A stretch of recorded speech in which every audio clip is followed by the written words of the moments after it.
One-night stands are easy-ish. Did you know that a one-night stand can make you president? How, you might ask. Let's not get ahead of ourselves. Before you begin issuing apologies and denials from the Oval Office, you need to introduce the ladies to Lil Johnson. That is a super easy process. Finding the one. First, you have to find somebody willing to do the deed with you. Start by hitting up all the women in your contacts with a "sup." Unless the only lady on your contact list is your mom. This is the point of no return. You can either go big or go home. Think very hard about it. Work up the audacity and then text her this. "Sup, mummy?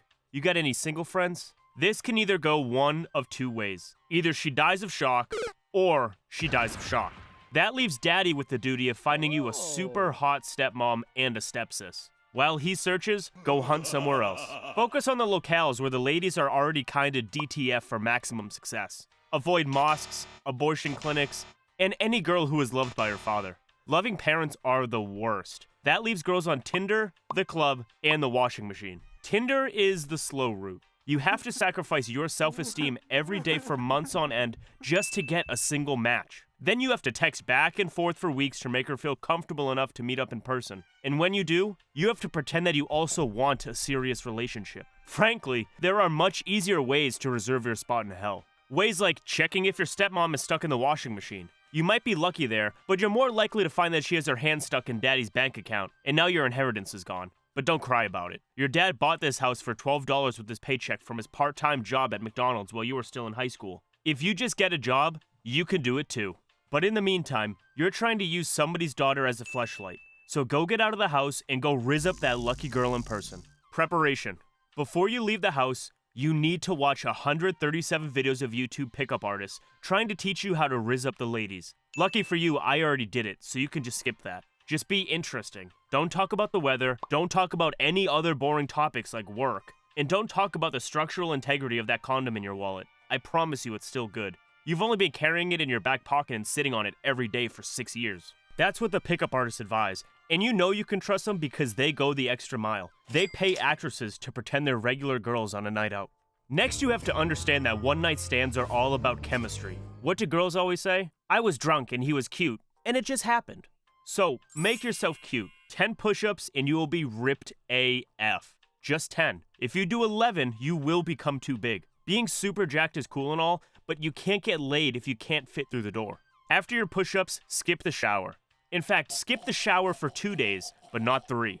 Only 2. Then marinate yourself in a sauna for 1 hour. That is how you concentrate your pheromones and improve your chemistry with women. Next, put on your most generic outfit. Don't try to stand out with cool clothes. It makes you look like a try-hard loser. Women love a guy who can blend into the wall.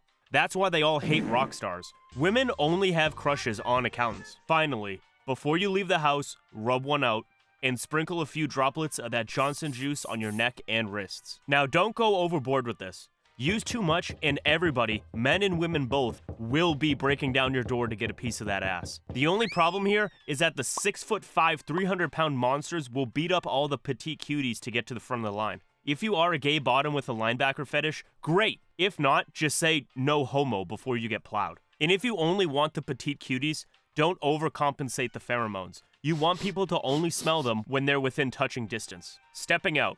When you leave the house, avoid the bus. Any person you sit next to will immediately jump your bones because your pheromones are just that strong. This will get you arrested for public indecency. Then you have to register as a sex offender, which means you can't live near any school, which means you can't give Uncle Jeff special candy to the cute kids anymore. And if you can't do all that, Uncle Jeff might help you kill yourself. So, drive yourself or take an Uber, but sit in the back, unless your driver is a smoking hot lady. Then sit up front and drive her wild with desire. But you can't count on your driver being a hot girl. Pakistani uncles have the Uber driver market completely cornered. They have pushed all the hot girls out of driving and into soul-crushing jobs like fashion, Hollywood, and the housewife industrial complex. So, pray for a hot girl driver, but if you get a Pakistani uncle, just sit in the back and worry about what you're gonna do in the club. It's very, very important. In the club, some losers will tell you to have zero fear. They say women can smell it from a mile away. Their advice? As soon as you get to the club, just walk up to the hottest girl in the place and rizz the pants off her. If you go for the second hottest, you lose because you do look like a coward. But you also might lose because the hot girl has a boyfriend, is a lesbian, or just doesn't like you, which is why we will not listen to these losers. To mitigate the risk of crashing and burning, there is a second loser with different advice, Neil Strauss. He wrote the most popular book about picking up women, The Game. I know books suck, which is why I read it to save you the hassle. Neil says don't approach women at all. He says they'll come on their own, which is really stupid advice. I've been doing that all my life, and the only woman who has approached me are the lady cops carrying arrest warrants. Where Neil goes off the rails in the next part, he says that you should do something cool. You know, magic tricks, backflips, or just banging blocks of ice. The entire point of Neil Strauss's book is that if you're gonna do something wow-worthy, the ladies will gather around to watch. After your performance, you can pick the one you prefer. This is what pickup artists call being a contextual alpha. Allegedly, if you are the coolest guy in the room, all of the ladies will flock to you and beg to be chosen. But does it work? Neil claims that he has many real-life examples of this technique working, but it's all nonsense. I am the coolest guy in the room and the ladies don't come over here. But yo, easy-ish, you might say. It has to be a room with other people in it. I tried that too. I went to the club and did a backflip on the dance floor just like a cool guy. I thought I would get swarmed by the ladies, but they all ran away screaming instead. Instead, I got swarmed by the paramedics. So if you can't be the coolest guy in the club because medical bills have given you backflip PTSD, what the hell do you do? Let your pheromones do the work. Find a dark corner, nurse your warm beer, and watch the ladies. Haters will say you're scared and just trying to work up the courage, but they're wrong. You can't work on something you've never had. What you are actually doing is letting your pheromones do the work for you and pull the ladies to you like gravity. If you're too far from the ladies to smell you, move closer to a group of dancing women and take a seat. Watch their gyrating bodies jiggly bits move around, but be careful. Don't do it in a creepy way. Do it in a super, super creepy way. After about an hour, if the women haven't run away because they're scared of you seeing how much your aura arouses them, you can approach. Stand up and start dancing with them. You don't have to be a good dancer. Just stand behind her and grind on that ass. Either she throws it back or slaps you with passion. If you get the slap or that ick look on her face, please proceed. That is a signal that she wants you real bad. She is only playing hard to get to see if you're serious. Persevere until the bouncer shows up. Then really do it. Bouncers tend to be violent brutes. You will have to fight for your lady. Show her exactly what you can do with that black belt in domestic violence. You might get knocked down, but as long as you stick a broken bottle in the bouncer's neck, you should win. Stand up, sexily spit out your teeth, and drag your lady into your cave, taking her home. Now, pickup artists like to say that the logistics is the most important part of a one-night stand. You need a place close to the club or else the girls won't come. But that's not the real reason. The real reason is that pickup artists are kinda creepy. They use high-pressure tactics to trick drunk women into making impulsive decisions. They know that if they let a woman sober up or give her time to think on a 40-minute commute, she will definitely change her mind. So they push and push until Lil Johnson is spraying the pickup artist DNA all over the girl's insides. Then they stop. The girl might regret it in the morning, but it doesn't matter. You still hit it. She can't take the chlamydia away from you because you earned it fair and square. This used to be okay until literally yesterday. Then one-night stands became infinitely more dangerous. The same girl enthusiastically giving you the hot tour in the club bathroom at 2 a.m. might wake up 20 years later and decide that the encounter wasn't consensual. She will say that you forced her to do it, took advantage of her in a drunken state, and so on and so forth.